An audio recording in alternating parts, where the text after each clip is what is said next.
Hi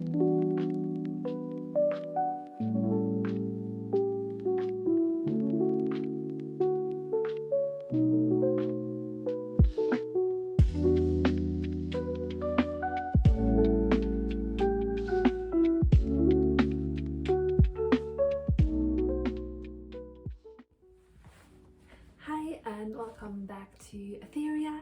If you're new here, my name is Zina and I'm here to help you and guide you to make your own beautiful whimsical clothes. And in today's video I would like to show you how I made this absolute gorgeous dress with puff sleeves and elastic at the bottom. We're gonna go through it step by step by drafting the pattern, taking key measurements and how to assemble it. I would say that this dress is a bit more for the advanced people, mainly because there are a lot of bits and pieces here and there where it can get a little bit tricky. And yeah, so if you're a total beginner who never touched a sewing machine before, it might not be an easy project for you, so I would suggest to do something else. I have other tutorials for total beginners on my channel, but this might be a bit too advanced, I would say. But nevertheless, I will still encourage you to give it a try, see if it actually works for you. Maybe I might be surprised and it actually works. So I will always encourage people to do and make something, even if it's a little bit more advanced, because this is a challenge, and I think through a challenge you grow way more. But that's my opinion, because I'm one of those sewers who never like to start. I never started off with like making pillowcases or a bag or whatever. I straight went ahead and went into draping because I knew what I wanted. I know what I wanted to go to, and yeah. For the length of this video, I actually did not include the skirt. You can watch it in my previous videos, because most of the time I'm actually attaching a circle skirt or assembling one, so you can watch it in my other videos. But this video really got at some point too long, so I had to shorten it up slightly. So I took the pocket and the skirt out, but I will still explain how I attach them together, and you can also still follow the sheet that I put on display. As usual, I would recommend for you to watch the whole video and then see my process, my thinking, and if there's anything you can adjust. For example, if you did not like my flat seam here, you can definitely go ahead and use a French seam. You can change the length, you can also change the length of the skirt, you can use a rectangle skirt gathered, or you can use a quarter circle. So there are so many things you can change about this design to make it your own. So I will always encourage this, but if you're not bothered and you just want to do the same one, you can then follow the step by step. And with that being said, I wish you good luck and happy sewing. Before drafting the pattern, you'll need to take a few measurements. First, I took my bust measurement. Just make sure that the tape is sitting straight and not wonky. Then I measured how long I wanted the top portion to be. I put an elastic band under my bust as my guide. To get a good visual of the width of the belt, I put one elastic under my bust and one slightly above my waist. This also helped me to see from where the skirt will fall from. In the pattern making section, I will say waist, but for me it was above waist. Then we will also need to take the circumference of the above waist measurement. To figure out the armhole depth, take a piece of paper and sandwich it under your arm. Then use a pen to mark the sides of your arm. Once that's done, mark where you want your armhole to stop, and then take your tape measure to the marked point and write that number down. To get the middle of the side seam, measure the width of the points and divide that by 2. This will be your armhole width.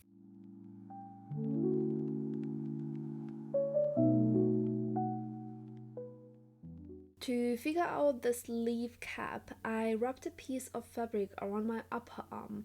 I lifted my arm to about 45-degree angle and used a measuring tape to measure from the shoulder where I want the sleeve to start to the edge of the fabric. We're gonna start with the front. First we're gonna draw up a simple rectangle which consists of the bust length, bust to waist length, and your bust circumference. For the width I took a quarter of my bust measurement. Also, on a side note, when I refer to waist here, for me it was above waistline. Then create another box where you mark your underarm measurement, the halved one, and the length of the armhole. Take your above waist measurement and divide it by 4, then draw the line from the center front to the side seam. As you will notice, there will be a gap because our body go usually slimmer towards our waist, so hence the gap. This gap, however, will be divided in 2 because we want to distribute the extra amount into our bodice top. From the underarm point, draw a line to the half marked point of the waist, then draw up a deep armhole curve using the box as your guide. Then separate the top from the belt. Since the top of the bodice will be sheared by a string, you will need to take your bust measurement and multiply it by 1.5. On the right side, I went down 8 cm to create sort of a V-neck line and connected it to the armhole top, smoothing it out with a curve. Now that we have the front, let's draft the back. Repeat the same steps as the front, which means put your bust length, bust to waist length, your quarter bust circumference, and your armhole box. Repeat the same step with the waist circumference to find the extra amount that we will need to divide into the bodice. Divide the gap again into 2. Then find the middle point of the bust line and draw a vertical line down. From the underarm point, draw a line to the half marked point of the waist. Take the other half point and place it in the middle of the vertical line. From there, draw up the dart legs. Now use the armhole box and shape the armhole. Keep in mind that the back armhole is more shallow than the front. For this design, I wanted the back to be quite low, so I figured out how low I wanted it and curved it out. Now it's time to cut out the back into 4 pieces. I started from the darts all the way up to the top and then I separated the belt pieces as well. I also went in 4 cm from the center back. Here's how the back panel would look like after cutting it into 4 pieces. For the shirring panel, I made it 30 cm long and the length is the back panel length minus 2 cm. Before moving forward, it's important to double check that the front and back pieces align properly. Make sure that the side seams are the same length and that the points where the armholes meet are squared off. As you can see here, the front armhole has a deeper curve while the back is more subtle. This is exactly what we want, and keep in mind that you can always do adjustments on your mock-up later on. Let's move on to drafting the sleeves.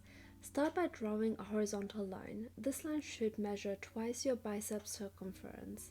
Mark the center point and from there draw a vertical line going upwards. This is your sleeve cap height. From the top of that vertical line, extend it downward to the full sleeve length. At the bottom, draw another horizontal line, the same length as the bicep line, and square off the corners. Now take your back bodice pattern and align it with one side of the sleeve block, like this. From the underarm point, draw a horizontal guideline that's half your armhole measurement, then trace the armhole curve onto the sleeve. Don't forget to label it back so you know which curve is which.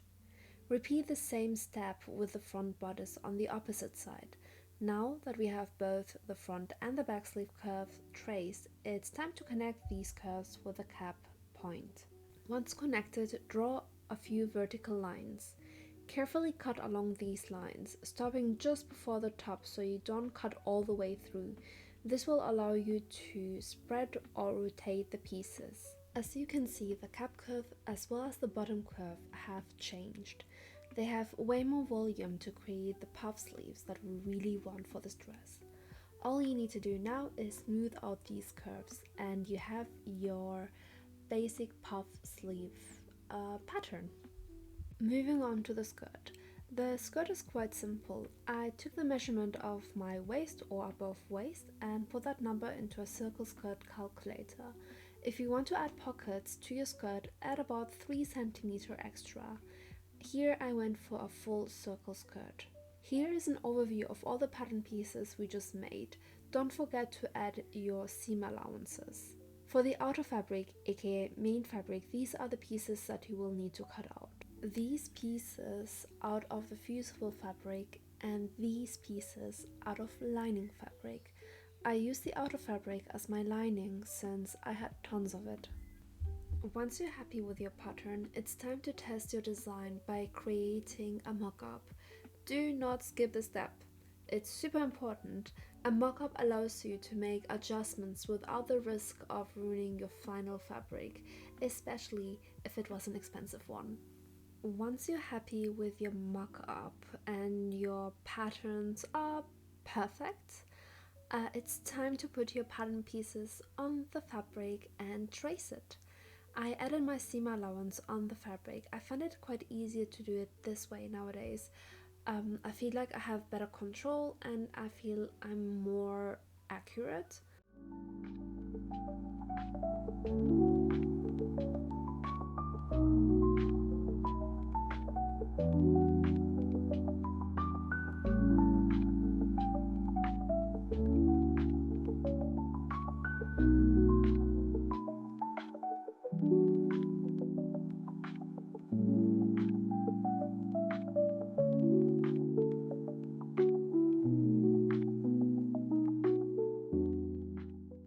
To give the belt more structure, I added the fusible fabric and ironed it on the outer fabric.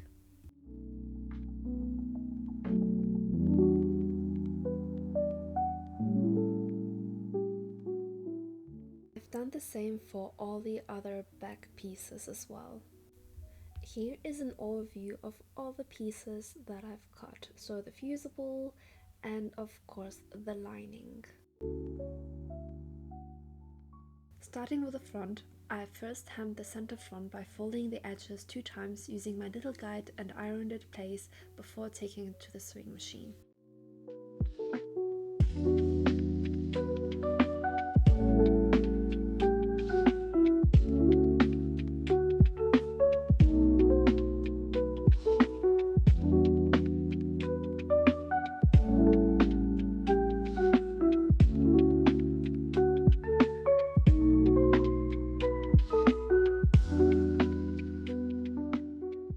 For the bottom part of the front, I stitched 2 loose rows to create a gathering stitch. Once that was done for both sides, I took the belt and aligned the top to the center of the belt and side seams to distribute the gathers evenly. Very important step here, make sure you mark your seam allowance here from the side seam. You will start sewing from that marked point, so you need to leave that gap and do it on both sides.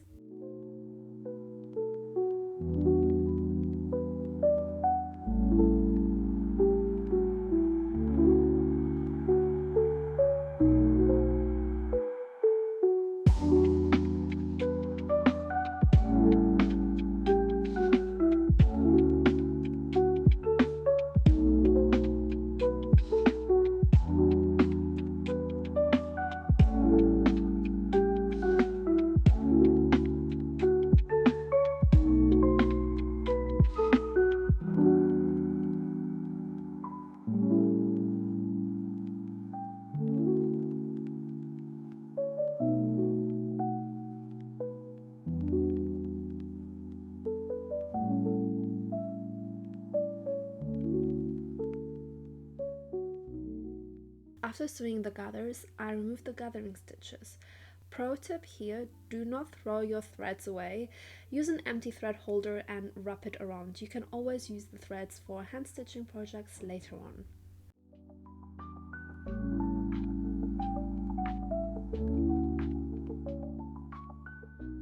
I then took my lining belt and placed it right side facing the other belt and pinned it in place, again leaving seam allowance at the side seam open.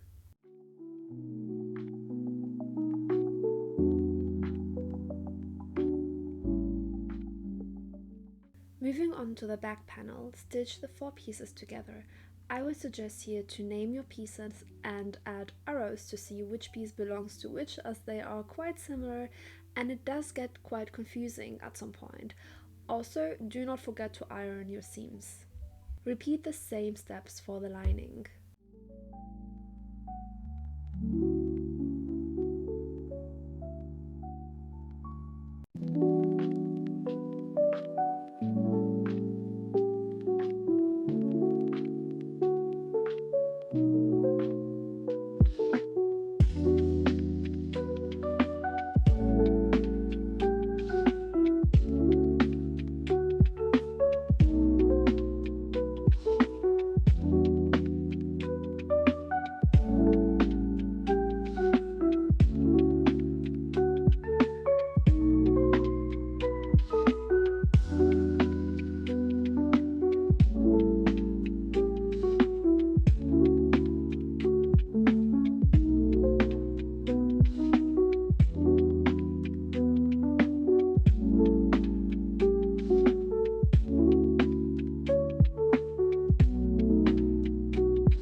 Now we can attach the back to the front, and that is why I mentioned earlier that you have to leave the side seam allowance open.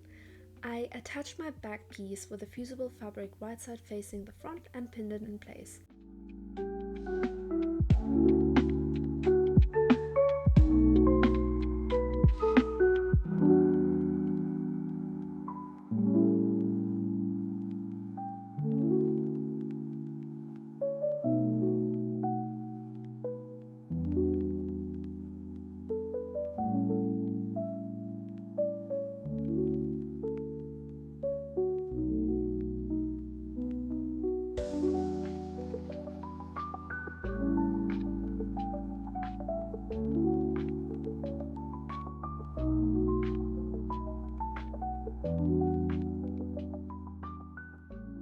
Once that is stitched, I took the lining back piece and pinned it to the top and to align it to the belt like so.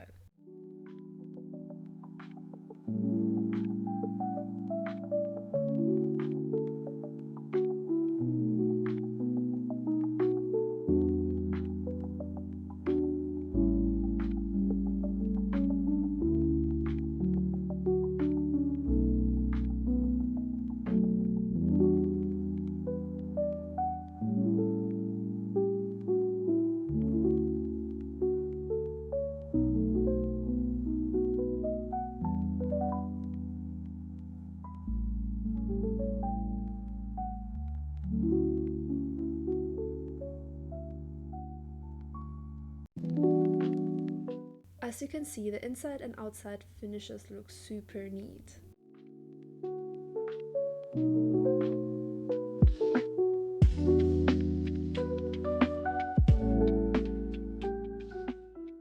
Okay, time to work on the sleeves. First, I stitched the side seam of the sleeve together.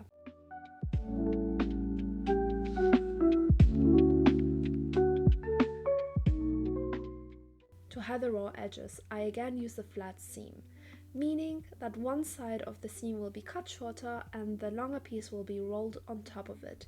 You can of course use the French seam method here, and I think I would have preferred more for this project, but for whatever reason I use the flat seam.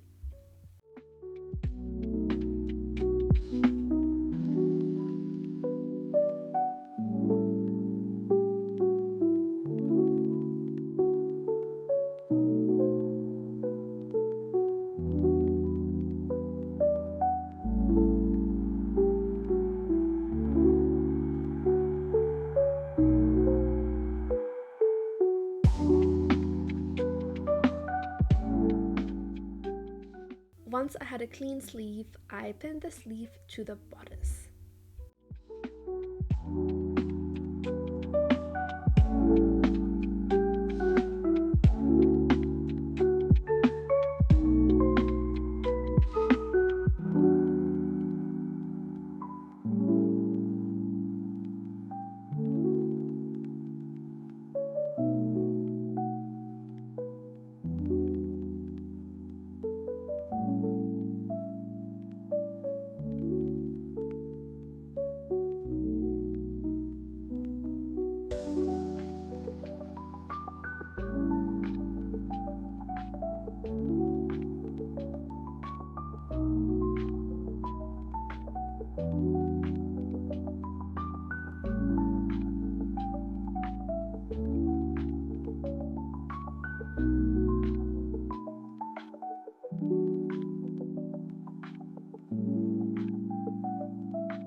hide all the raw edges and create a channel for the shirring string, I made some bias tape. I pinned the bias on the bodice facing right sides together, starting from the front and then all around the sleeve and the armhole.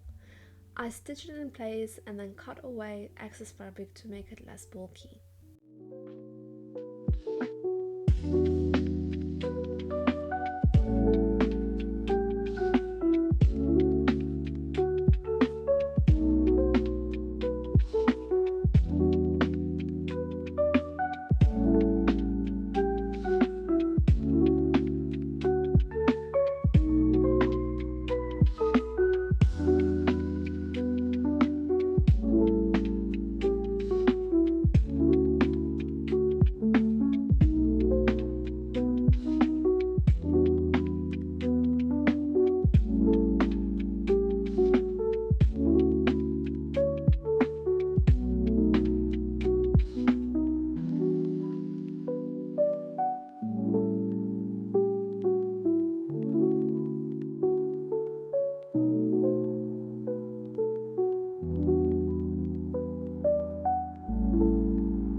I would like to apologize because I've lost some content, specifically where I am attaching the front string. So I'm really sorry. I'm gonna try to explain my very best on how I've done this part.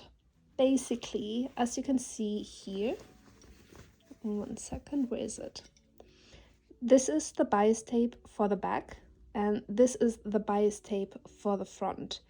And the string that goes through from here all the way, wait 1 second, so this is a sleeve, and about before it goes to the back, I attached the string going all the way to the front, because we didn't do any shirring at the back, so I did not need to put the string all the way here.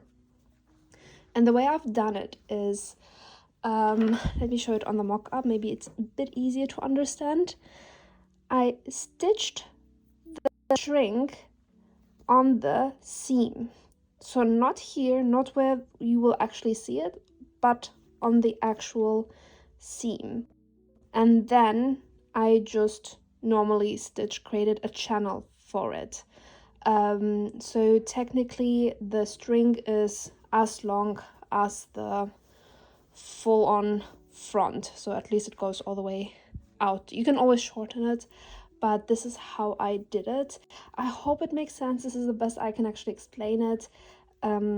Yeah, again, I just stitched the string onto the seam line like this, and then took the bias tape that I've already stitched and then created the channel for it, making sure that I'm not stitching on the string. I hope it really makes sense. If you have questions, you can always leave them in the comment section below. Yeah, and for this, I think it's very straightforward. It's just bias tape all around. Yeah, again, if you have... Then I flipped the whole bias tape and pinned it before sewing it.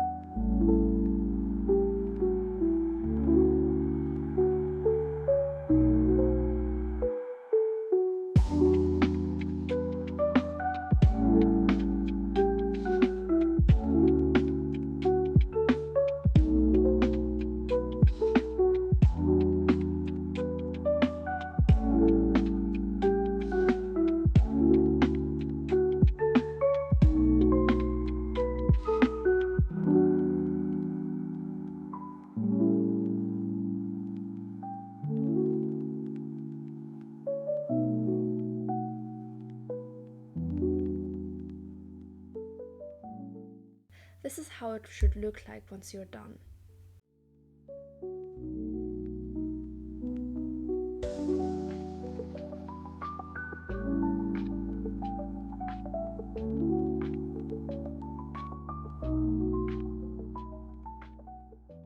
To finish the bottom of the sleeve, I added bias tape all around it to create a channel for the elastic to go through. To get the elastic length, I just rubbed the elastic around my forearm, since this is where the sleeve will sit for me, and cut it.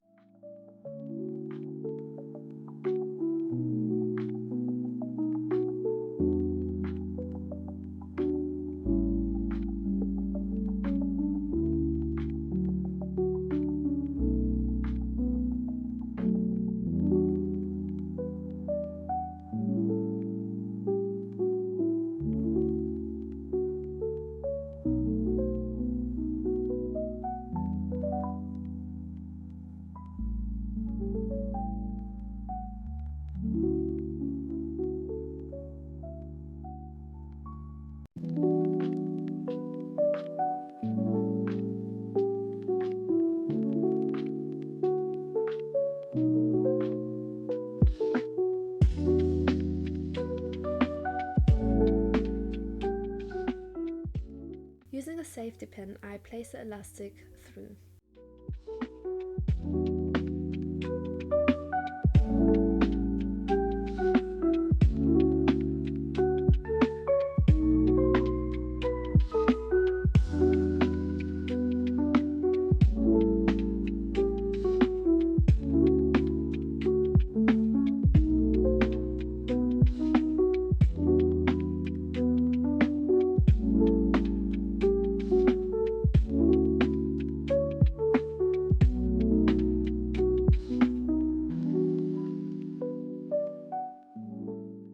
Moving on to the lacing loops and back shirring.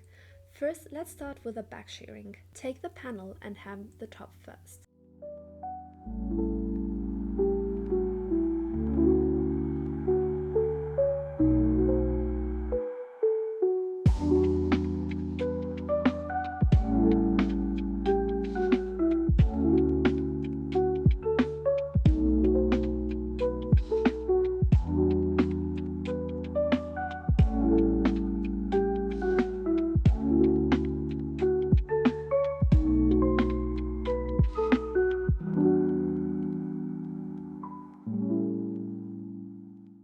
Then I used my footer as a guide and sheared it. Once everything is sheared, I took my iron and steamed the shirred panel. This makes a panel shrink even more. To create the lacing loops, cut a long strip of fabric and stitch it in half. I think mine was about 4 cm in width.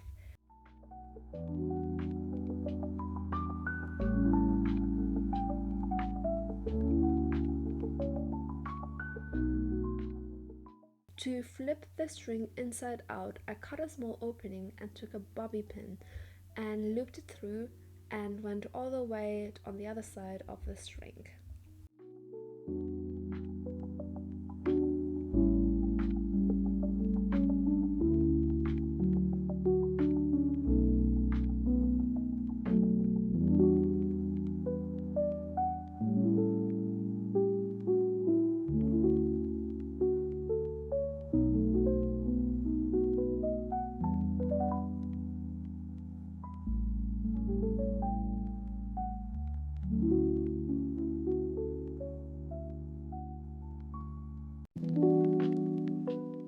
I then cut it into 6 cm stripes.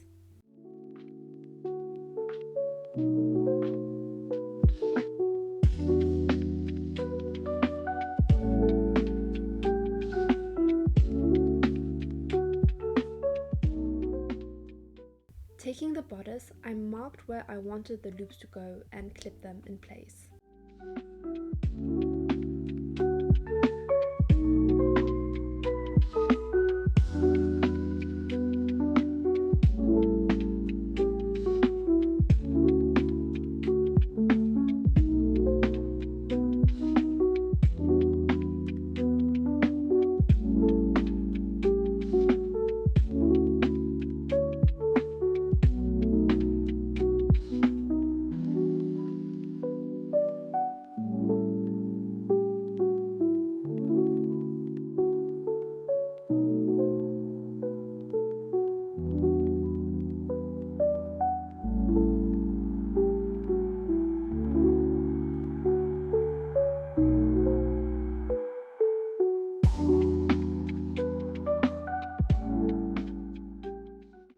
take your shirred piece and pin it to the back panel with the fusible fabric right side facing each other.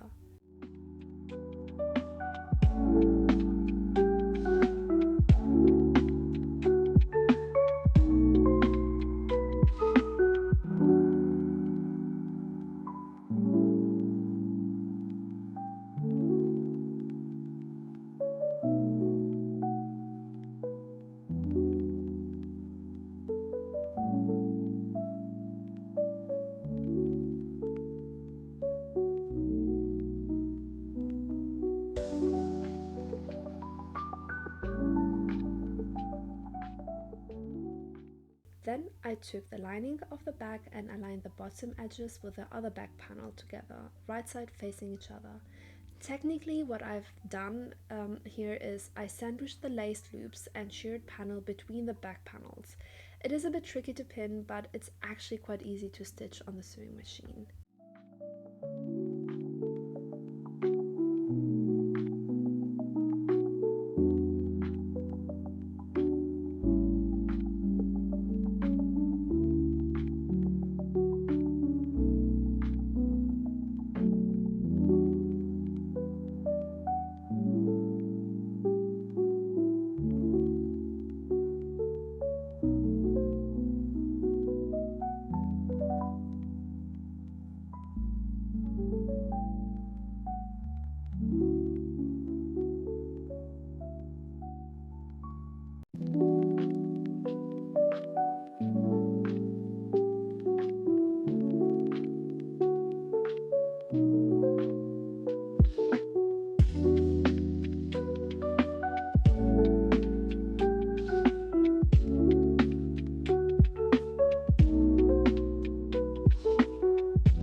Look how neat everything looks like. Now that we have the loop stitched, I added also the ribbon.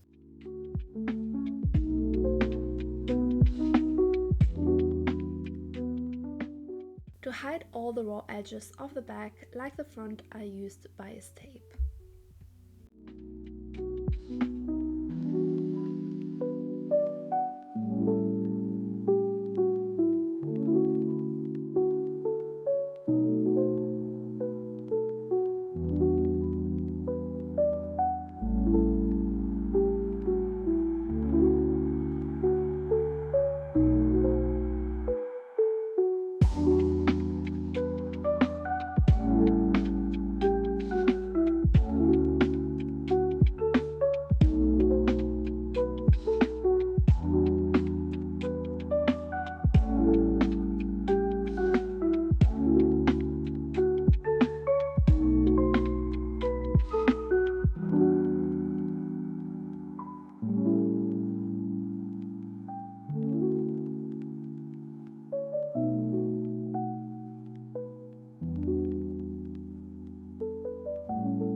As mentioned in the beginning of the video, I didn't add the skirt tutorial because the video was getting way too long, but I'm showing you how I attached and finished the skirt.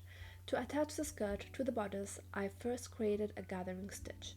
Then I aligned the side seams of the skirt to the side seam of the bodice and stitched it in place.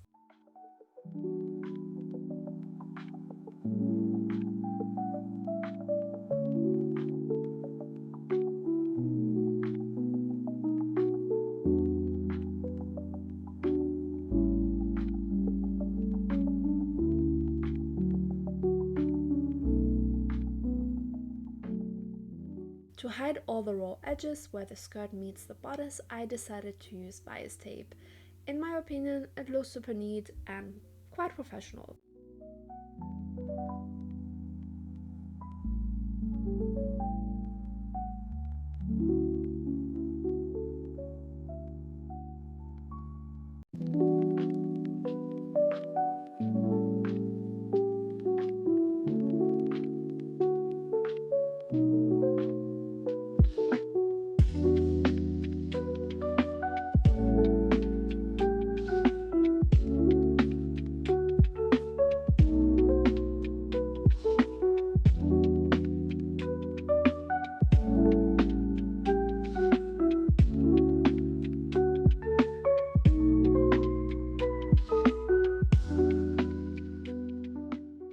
For the bottom of the skirt, instead of hemming, I used the remaining bias tape that I had and rubbed it all around the edges.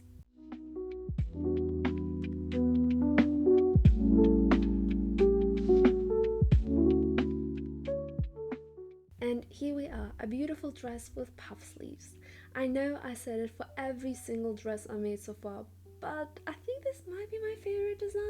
I hope you enjoyed watching me make this gorgeous dress. If you're interested in more sewing projects like this, then hit that subscribe button and turn on notifications because I have already planned more videos like this. If you like this video, feel free to give it a thumbs up and drop any questions or comments below. I'd love to hear from you, and thank you so much for watching. I'll see you in my next video. Bye!